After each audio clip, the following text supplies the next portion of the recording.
আসসালামু আলাইকুম।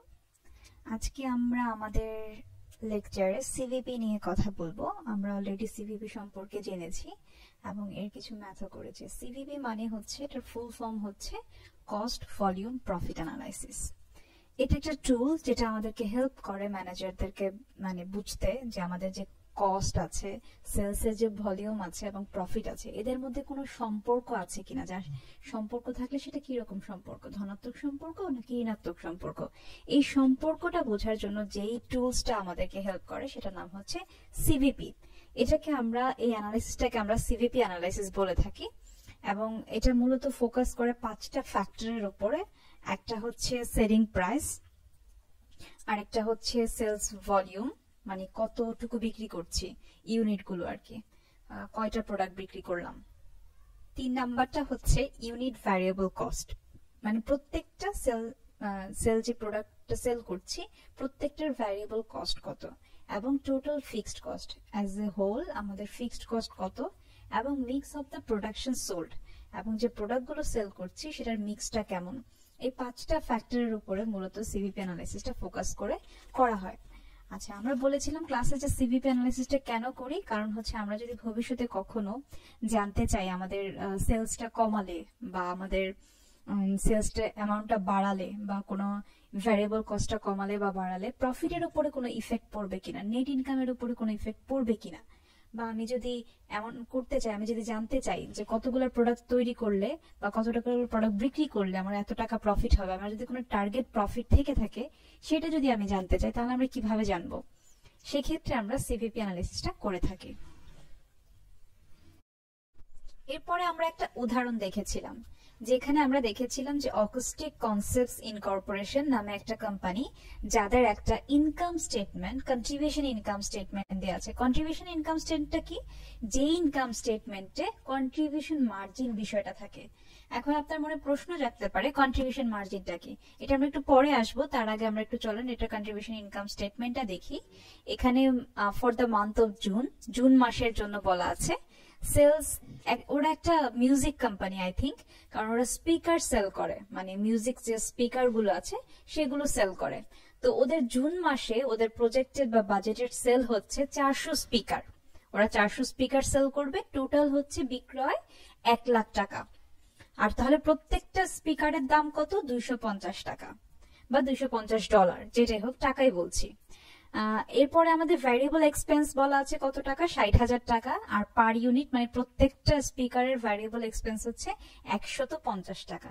এই যে আমি টোটাল বিক্রয় থেকে আমার ভ্যারিয়েবল এক্সপেন্সটাকে বাদ দিলাম, এরপরে যেটা পেলাম সেটার নাম হচ্ছে কন্ট্রিবিউশন মার্জিন, অথবা এটাকে আপনি গ্রস প্রফিট বা কন্ট্রিবিউশন প্রফিটও বলতে পারেন। তাহলে এখানে কন্ট্রিবিউশন মার্জিন থাকলো 40,000, আর প্রতি ইউনিট প্রতি কন্ট্রিবিউশন মার্জিন হচ্ছে 100 টাকা। এরপরে আমরা যা বাদ দিয়েছি সেটা হচ্ছে ফিক্সড এক্সপেন্স। ফিক্সড এক্সপেন্স হচ্ছে আমাদের এখানে 35,000 টাকা। তাহলে আমাদের নেট অপারেটিং ইনকাম, যেটা আমাদের নেট ইনকাম, সেটা কত আসলো? 5,000 টাকা।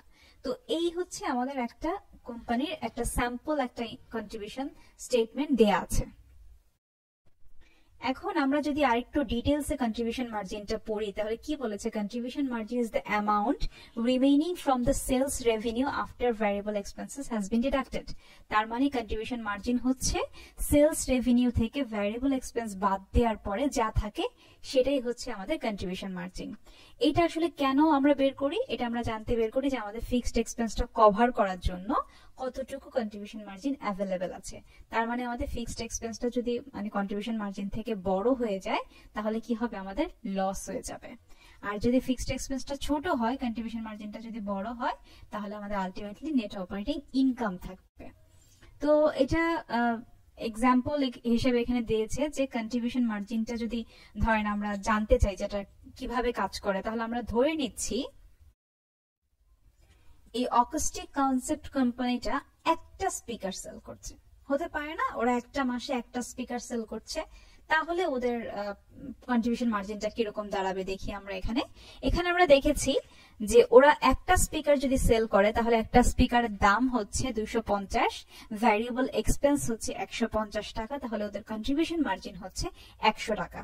এখন ফিক্সড এক্সপেন্স তো আর কোনোভাবে কমানো যাচ্ছে না, কারণ ফিক্সড এক্সপেন্স হচ্ছে ফিক্সড। এটা যত বেশি বিক্রি করুক বা কম বিক্রি করুক এটার উপরে কোনো প্রভাব পড়ে না, তাই ফিক্সড এক্সপেন্স 35,000-ই থাকবে। তাহলে এখন আলটিমেটলি আমাদের দেখেন কি হচ্ছে, একটা প্রোডাক্ট সেল করলে আমাদের আলটিমেটলি নেট অপারেটিং লস হচ্ছে। তার মানে একটা প্রোডাক্ট বিক্রি করে আমার কি হচ্ছে না, কোনো প্রফিট হচ্ছে না। কেন হচ্ছে না? কারণ ফিক্সড এক্সপেন্সটা আমাদের অনেক বেশি আমাদের কন্ট্রিবিউশন মার্জিন থেকে। এখন ধরে নিচ্ছি আমরা দুইটা প্রোডাক্ট যদি আমি সেল করি তাহলে কি দাঁড়াবে? যদি আমরা দুইটা স্পিকার সেল করি তাহলে দুইটা স্পিকারের দাম হচ্ছে 250 করে, টোটাল 500 টাকা। ভ্যারিয়েবল এক্সপেন্স হচ্ছে 150 করে, টোটাল 300 টাকা। আর তাহলে কন্ট্রিবিউশন মার্জিন কত আসলো? এখানে 200 টাকা। 500 থেকে 300 বাদ দিলে 200 টাকা আসে। এরপরে আমরা ফিক্সড এক্সপেন্সটা আবারও বাদ দিলাম 35,000। বাদ দেওয়ার পরে আমাদের আবারও কি আসলো? নেট অপারেটিং লস আসলো কত? 34,800। তার মানে আলটিমেটলি আমাদের কন্ট্রিবিউশন মার্জিন যদিও বেড়েছে কিছুটা, কিন্তু আলটিমেটলি এটা কি হচ্ছে? আমাদের লসই হচ্ছে, কিন্তু লসটা আস্তে আস্তে কমতেছে। তার মানে আমি যত বেশি স্পিকার সেল করতে থাকবো আমার এই লসটা আস্তে আস্তে কমতে থাকবে। তার মানে আমাকে জানতে হবে যে আমার কন্ট্রিবিউশন মার্জিনটা অন্তত পক্ষে ফিক্সড এক্সপেন্স থেকে যেন বাড়তি হয়, তাহলে আমরা কি করতে পারবো? কিছুটা হলেও লাভ করতে পারবো। এই হচ্ছে কন্ট্রিবিউশন মার্জিনের ইস্যুটা ছিল। এখন আমরা ধরে নিচ্ছি ওরা 350টা স্পিকার সেল করছে, তাহলে 350টা স্পিকারের প্রত্যেকটার দাম যদি 250 টাকা করে হয় তাহলে টোটাল 350টা স্পিকারের দাম হচ্ছে 87,500 টাকা। ঠিক সেম ভাবে এখান থেকে আমরা ভ্যারিয়েবল এক্সপেন্স বাদ দিব। 150 করে যদি 350টা স্পিকারের ভ্যারিয়েবল এক্সপেন্স হচ্ছে 52,500 টাকা। এই বাদ দেওয়ার পরে আমাদের কন্ট্রিবিউশন মার্জিন পেলাম আমরা 35,000। এখান থেকে আমরা ফিক্সড এক্সপেন্স বাদ দিব 35,000, আমাদের নেট অপারেটিং ইনকাম হচ্ছে 0। এই যে পয়েন্টটা, মানে এই যে 350টা স্পিকার, যেই স্পিকারটা সেল করলে আমাদের প্রফিট 0 হচ্ছে, মানে লাভও হচ্ছে না কোনো লসও হচ্ছে না, এটাকে আমরা বলি break even point. Break even point হচ্ছে এমন একটা কোয়ান্টিটি বা এমন একটা পরিমাপ যে পরিমাণ পণ্য বিক্রয় করলে প্রতিষ্ঠানে আমাদের লাভও হয় না, লসও হয় না, প্রফিট সমান সমান 0 হয়। তার মানে এরপর থেকে আমরা যদি একটা করে পণ্য বাড়াই, 351টা করি, 52টা করি, আমাদের ধীরে ধীরে নেট অপারেটিং ইনকামটা বাড়তে থাকবে। এখন দেখেন আমরা উদাহরণের মাধ্যমে দেখেছি, তাহলে যদি আমরা 351টা স্পিকার সেল করি তাহলে আমাদের কি দাঁড়াচ্ছে? 351টা স্পিকার সেল করলে আমাদের প্রত্যেকটার দাম যদি 250 করে হয় তাহলে 351টা স্পিকারের জন্য আমাদের 87,750 টাকা আসছে সেলস। ভ্যারিয়েবল এক্সপেন্স কত আসছে এখানে? প্রত্যেকটা 150 করে, 351টার জন্য 52,650 টাকা এসেছে ভ্যারিয়েবল এক্সপেন্স। এর থেকে আমাদের কন্ট্রিবিউশন মার্জিন কত পেয়েছি? 35,100 টাকা। তাহলে এখন আমাদের ফিক্সড এক্সপেন্স 35,000 বাদ দেওয়ার পর নেট অপারেটিং ইনকাম থাকছে 100। তার মানে আমি একটা প্রোডাক্ট যদি সেল করি তাহলে কি করছে আমার? একটা করে, এ 350 থেকে যত বেশি সেল করছি তত গুণ করে আমার কি হচ্ছে? প্রফিট বাড়বে। তাহলে 52টা করলে কত হবে? আরেকটু বাড়বে, 200 হবে। 53টা করলে কত হবে? আরেকটু বাড়বে, 300 হবে। এভাবে করে আমাদের কি করতে থাকবে? প্রফিট বাড়তে থাকবে। তার মানে আমাদের যে কেউ জিজ্ঞেস করে যে কোম্পানির ব্রেক ইভেন পয়েন্ট কত, তাহলে আমরা বলতে পারবো 350টা স্পিকার। 350টা পরিমাণ স্পিকার সেল করলে ওদের লাভও হচ্ছে না, লসও হচ্ছে না, কিন্তু এর পরবর্তী থেকে যত বেশি বিক্রয় করবে তত লাভ বা লসও থাকবে। এরপরে আমরা অন্য আরেকটা উদাহরণ দেখেছিলাম। এমনও হতে পারে প্রতিষ্ঠান কখনো তাদের সেলস ভলিউম বাড়াতে চাইতে পারে। সেলস ভলিউম বাড়ানো মানে হচ্ছে আমার সেলসের পরিমাণটা বাড়ানো। ধরে নিচ্ছি আমরা ওদের বর্তমান সেলস ভলিউম হচ্ছে 400 স্পিকার, ওরা 400 স্পিকার মাসে সেল করে থাকে। তো ওরা আশা করছে যে পরবর্তী মাসে ওরা 425টা স্পিকার সেল করবে। তাহলে কিরকম ডিফারেন্সটা আসবে পুরো বিষয়টাতে, পুরো স্টেটমেন্টটাতে? এটাকে বলে কম্পারেটিভ স্টেটমেন্ট। আমাদের সেলস ভলিউম যদি আমি বাড়াতে চাই পরবর্তী মাসে বা সপ্তাহের জন্য, তাহলে আমাদেরকে এরকম একটা কম্পারেটিভ স্টেটমেন্ট তৈরি করতে হবে। প্রথমে কি থাকবে? প্রথমে অরিজিনালটা ডেটা থাকবে, তারপর হচ্ছে প্রবাবল যে বাড়াতে চাচ্ছি, সম্ভাব্য যে ইনক্রিজটা আমি করতে চাচ্ছি তার ডেটাগুলো থাকবে। এরপরে থাকবে ডিফারেন্সটা আর পার ইউনিট যে অ্যামাউন্ট গুলো সেগুলো। তাহলে প্রথমে আমাদের প্রথমটা তো দেয়াই আছে অলরেডি, 400 স্পিকারের জন্য ওদের সেলস হচ্ছে সেই আগের, এটা এখানে নিয়ে এসেছি আগের স্টেটমেন্টটা। 400 স্পিকারের জন্য ওদের সেলস হচ্ছে 1 লাখ, ভ্যারিয়েবল এক্সপেন্স হচ্ছে 60,000, কন্ট্রিবিউশন মার্জিন হচ্ছে 40,000, মাইনাস ফিক্সড এক্সপেন্স হচ্ছে 35,000, ওদের নেট অপারেটিং ইনকাম ছিল 5,000। এখন যদি আমি 425টা স্পিকার করতে যাই তাহলে কি করতে হবে? শুধুমাত্র 250-এর সাথে আমি এখন 425 করে গুণ দিয়ে দেব। তাহলে 425-এর সাথে 250 গুণ দিয়ে দিলে সেলস আসতেছে আমাদের 1,06,250, ভ্যারিয়েবল এক্সপেন্স আসতেছে 63,750, আর কন্ট্রিবিউশন মার্জিন আসতেছে 42,500। এটা থেকে ফিক্সড এক্সপেন্স বাদ দিলে আমাদের নেট অপারেটিং ইনকাম আসতেছে 7,500। তার মানে এই দুইটার মধ্যে ডিফারেন্সটা হচ্ছে আলটিমেটলি 2,500 টাকার নেট অপারেটিং ইনকাম। খুবই ক্ষুদ্র একটা মানে নেট অপারেটিং ইনকামের ডিফারেন্স। তাহলে এখন যদি আমার কাছে জানতে চাওয়া হয় যে এই সেলসটা বাড়ানোর জন্য আমি কি কি ধরনের স্ট্র্যাটেজি নিব, আমাকে যদি কেউ জিজ্ঞেস করে যে সেলসটা বাড়াতে চাচ্ছে ওরা, এটা আমি কি কি ধরনের স্ট্র্যাটেজি আমি নিতে পারি, তাহলে আমি বলতে পারি যে আমি বিভিন্ন ধরনের, এটা আমরা ক্লাসে আলোচনা করেছিলাম যে আমরা বিভিন্ন ধরনের স্ট্র্যাটেজি গ্রহণ করতে পারি আমাদের সেলস ভলিউমটা বাড়ানোর জন্য। প্রথমত আমি আমার যারা সেলস এমপ্লয়ি আছে তাদেরকে বোনাস দিতে পারি। তারপর আমরা কি করতে পারি, আমাদের টার্গেট যে কাস্টমার আছে তাদেরকে আমরা আকৃষ্ট করার জন্য তাদের পছন্দ অনুযায়ী আমাদের প্রোডাক্টটাকে কি করতে পারি, প্লেসমেন্ট করতে পারি, আমরা অ্যাডভার্টাইজ করতে পারি, আমরা সোশ্যাল মিডিয়াকে ইউজ করতে পারি, আমরা অনেকভাবে আমাদের সেলস ভলিউমটাকে বাড়াতে পারি। আমরা হয়তো বা প্রোডাক্টের কোয়ালিটি সম্পর্কে মানুষকে ভালো করে আরেকটু ভালোভাবে জানালাম, বা আমরা কি করতে পারি, এখন খুব বেশি হচ্ছে আপনার ইনফ্লুয়েন্সার যারা, তাদের মাধ্যমে একসময় মার্কেটিং করা হয়। তার মানে হচ্ছে আমাদের সেলস স্ট্র্যাটেজিটাকে মার্কেটিং স্ট্র্যাটেজির সাথে আমরা কি করতে পারি, লিঙ্ক আপ করে দিয়ে আমরা এই টার্গেট সেলটাকে অ্যাটেন্ড করতে পারি, বা টার্গেট সেলটাকে আমরা কি করতে পারি, বাড়াতে পারি। তাহলে এই ধরনের রিকোয়ারমেন্টও পরীক্ষার হলে আপনাদের থাকতে পারে। এরপরে আমরা কিছু সূত্র দেখেছিলাম। একটু আগে আমরা যা করেছি সেটা হচ্ছে স্টেটমেন্ট অনুযায়ী। এখন আমরা দেখব যে আমরা ফর্মুলা অনুযায়ী কেমন করে প্রফিটটা বের করতে পারি।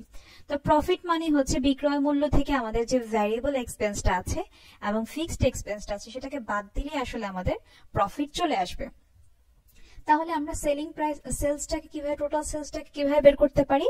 সেলিং প্রাইস পার ইউনিট, মানে এক একটা ইউনিটের সেলিং প্রাইস বা এক একটা পণ্যের সেলিং প্রাইস, পাশাপাশি গুণন দিতে পারি আমরা কোয়ান্টিটি সোল্ড, মানে কতগুলো বিক্রি করেছি। তার মানে এখন যদি আমি উদাহরণ হিসেবে বলি যে আমি আমার কলমের বিক্রয় জানতে চাচ্ছি, মাসে কত টাকার কলম বিক্রয় হয়েছে সেটা জানতে চাচ্ছি, তাহলে আমি কি করব, প্রত্যেকটা কলমের দাম গুণন হচ্ছে কতগুলো বিক্রি করেছি।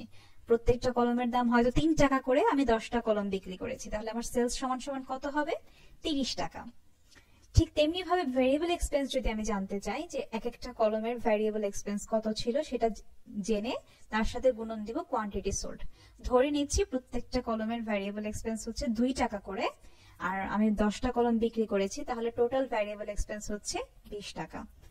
এভাবে করে আমরা আমাদের ভ্যারিয়েবল এক্সপেন্স এবং সেলসটাকে বের করতে পারি। তাহলে এখন ইকুয়েশনটাতে যদি আমি একটু এটা সাজাই তাহলে কিভাবে লিখতে হয়, প্রফিট সমান সমান P into Q, P for selling price, Q মানে হচ্ছে কোয়ান্টিটি, মাইনাস হচ্ছে ভি, ভি মানে হচ্ছে এখানে variable expense per unit, into হচ্ছে কোয়ান্টিটি সোল্ড।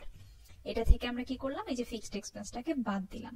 তো এখানে দুইটা জায়গাতে কিন্তু কিউ কমন আকারে, গুণন আকারে আছে, তাহলে আমরা কি করতে পারি, চাইলে পি মাইনাস ভি লিখে কিউটাকে বাইরে নিয়ে যেতে পারি, গুণন আকারে রাখতে পারি। এটা আমরা অঙ্কে করতে গিয়ে দেখব। আচ্ছা, এখন আমরা একটা রিকোয়ারমেন্ট শিখবো যে কেমন করে ব্রেক ইভেন ইউনিটটা ক্যালকুলেট করতে হয়। আপনাকে হয়তো বা এরকম একটা স্টেটমেন্ট দেয়া থাকবে যেখানে আপনার কাছ থেকে ব্রেক ইভেন পয়েন্টটা জানতে চাইতে পারে।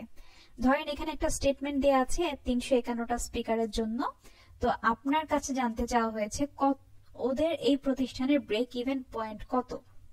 তো আপনি কিভাবে বের করবেন, আপনি প্রথমে সে যে সূত্রটা একটু আগে পড়লাম, প্রফিট সমান সমান হচ্ছে P into Q minus V into Q minus fixed expense. এখানে আপনি কি করবেন, প্রফিটটাকে 0 ধরবেন, কারণ ব্রেক ইভেন পয়েন্ট মানে হচ্ছে আমাদের লাভও হয় না লসও হয় না, মানে প্রফিট 0 থাকে, শূন্য থাকে। তাহলে এখানে 0 ধরে আমরা কিউ এর মান বের করব, মানে কোয়ান্টিটি কতটুকু সেটা বের করব, কতগুলো পণ্য বিক্রয় করলে প্রফিট 0 সেটা বের করব। তাহলে পি এর এখানে পি এর মান কত? পি মানে হচ্ছে সেলস প্রাইস পার ইউনিট। এখানে দেখেন পার ইউনিট সেলস প্রাইস দেয়া আছে স্টেটমেন্টটায় 250, বসিয়ে দিলাম 250। এরপরে ভ্যারিয়েবল এক্সপেন্স পার ইউনিট কত দেয়া আছে? এখানে 150, বসিয়ে দিলাম 150। আর কিউ তো কিউ বাইরে রাখলাম। ফিক্সড এক্সপেন্স দেয়া আছে 35,000 টাকা, বসিয়ে দিলাম। তো এখন কি করেছি, এই 100 কিউ এই পাশে নিয়ে আসলে দুইটাতে মাইনাস মাইনাস কাটা যায়, আর হচ্ছে আপনার 100 কিউ সমান সমান 35,000 হয়। তাহলে কিউ সমান সমান যদি আমি 100 দিয়ে ভাগ দিই এটাকে, তাহলে 350। তার মানে এই প্রতিষ্ঠানের জন্য 350 হচ্ছে গিয়ে ব্রেক ইভেন পয়েন্ট, যেটা আমরা একটু আগে স্টেটমেন্ট থেকেও বের করেছিলাম। আমরা এভাবে তো আসলে করতে পারি না, কারণ প্রত্যেকটা করে করে একটা একটা করে ধরে ধরে করতে হবে, কিন্তু সূত্র থেকে খুব সহজেই খুব তাড়াতাড়ি আমরা ব্রেক ইভেন পয়েন্টটা জানতে পারি।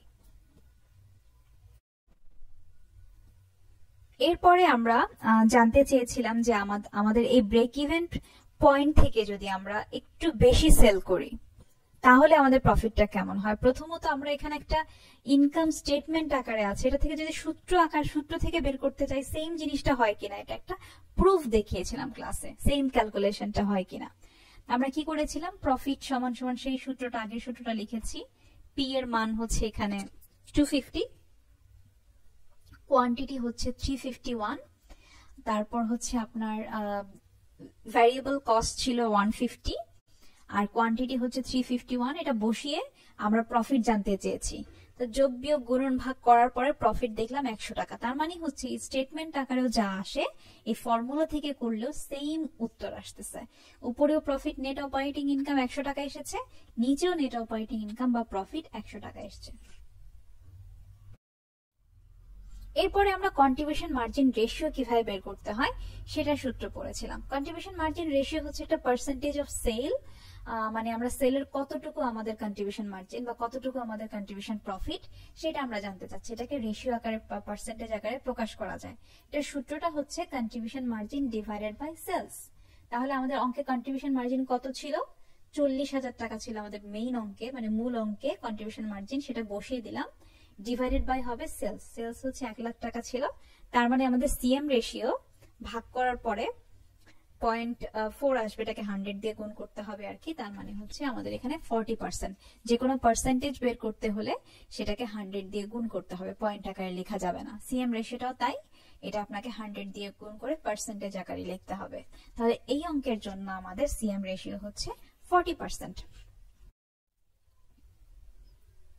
এরপরে আমরা স্টেটমেন্ট থেকে কিভাবে পার্সেন্টেজ বের করা যায় সেটা দেখেছিলাম। সেম জিনিস একটু আগে যেটা সূত্র থেকে করেছি, এখন আমরা দেখেছি কিভাবে স্টেটমেন্ট থেকে করা যায়।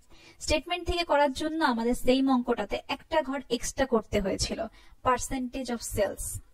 তার মানে আমরা যদি 1 লাখ টাকাকে এই সেলসটাকে যদি 100% ধরি, তাহলে এখানে এই 60,000 টাকা মানে ভ্যারিয়েবল এক্সপেন্স কত পার্সেন্ট? 60%। তাহলে 100 থেকে 60% বাদ দিলে কত থাকে কন্ট্রিবিউশন মার্জিন?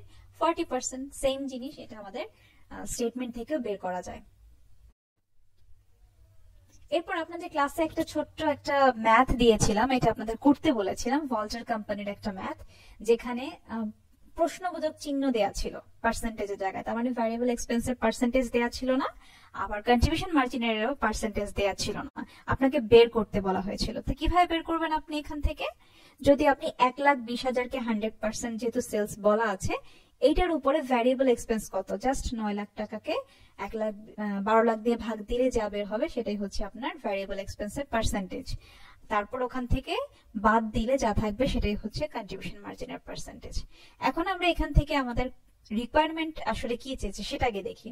রিকোয়ারমেন্টে বলেছিল কোম্পানির সিএম রেশিও বের করো আর ভ্যারিয়েবল এক্সপেন্স রেশিওটা বের করো।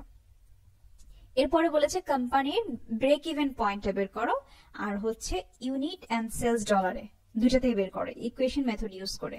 আমরা এটা নেক্সট যে ক্লাসটা সেটার সাথে আমরা এটার ব্যাখ্যা দিব, কারণ এখানে আসলে একটা সিএম রেশিও এবং ভ্যারিয়েবল এক্সপেন্স রেশিওটা উত্তরটা এখানে লেখা নাই। খুব সম্ভবত 9 লাখ থেকে 12 লাখ দিয়ে ভাগ দিলে যা আসে সেটা এখানে আসার কথা। আর ব্রেক ইভেন পয়েন্টটা আমরা আগেই বলেছিলাম, ব্রেক ইভেন পয়েন্টের সূত্র হচ্ছে P into Q minus V into Q minus হচ্ছে ফিক্সড এক্সপেন্স। এখানে প্রফিটকে 0 ধরেছি। সেলিং প্রাইস প্রত্যেকটা হচ্ছে কি আপনার 60 টাকা, কোয়ান্টিটি হচ্ছে গিয়ে আপনার বাইরে রেখেছি, যেহেতু আমরা মেইনলি কোয়ান্টিটিটাই বের করব। ব্রেক ইভেন পয়েন্টে আমাদের মেইন কাজ হচ্ছে কোয়ান্টিটিটা বের করা, এই জন্য কোয়ান্টিটিটাকে বাইরে রেখেছি। আর ফিক্সড এক্সপেন্স এখানে দেওয়া আছে 2,40,000 টাকা। তার মানে দুইটাতে বাদ দেওয়ার পরে 60 থেকে 45 বাদ দেওয়ার পরে 15 কিউ আসে। 15 কিউ সমান সমান হচ্ছে 2,40,000। কিউ সমান সমান তাহলে কত? 2,40,000 কে 15 দিয়ে ভাগ দেওয়ার পরে 16,000 ইউনিট আসতেছে। তার মানে ওরা যদি 16,000 টেলিফোন, কর্ডলেস টেলিফোন বিক্রি করে, ওদের প্রফিট 0 হবে। এখন এটাকে আবার সেলসেও প্রকাশ করতে বলেছে। তাহলে 16,000 যদি টেলিফোন হয়, তাহলে সেলসে প্রকাশ করার জন্য কি করতে হবে? ওদেরকে জাস্ট সেল প্রাইস দিয়ে গুণ করে দিতে হবে। প্রত্যেকটা ইউনিটের দাম যদি হয় 60 টাকা, 16,000 ইউনিটের দাম কত? 9,60,000। এটা হচ্ছে ওদের break even sales in dollar. আপনার পরীক্ষার হলে হয়তো বা রিকোয়ারমেন্ট থাকতে পারে, compute the company's break even point both in unit and sales dollar. তাহলে দুটাই করতে হবে, আপনাদেরকে ইউনিটেও বের করতে হবে, ইউনিটে বের করার পরে সেটাকে আবার সেলস প্রাইস দিয়ে গুণন করে আপনাকে টোটাল সেলস এর অ্যামাউন্টটাও বের করে দিতে হবে। আজকে তাহলে পর্যন্তই ছিল। সবাইকে অসংখ্য ধন্যবাদ।